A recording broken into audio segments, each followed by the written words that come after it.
E aí veio o Itamaraty. E em vez de ele apaziguar, em vez de ele colocar panos quentes, adivinha o que o Itamaraty fez?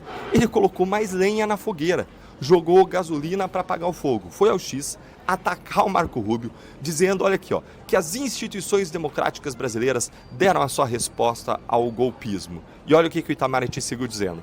Continuaremos a defender a soberania do país de agressões e tentativas de interferência, venham de onde vierem.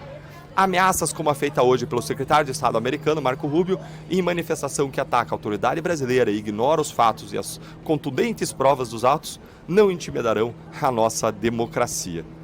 E aí o Paulo Figueiredo, que é um dos...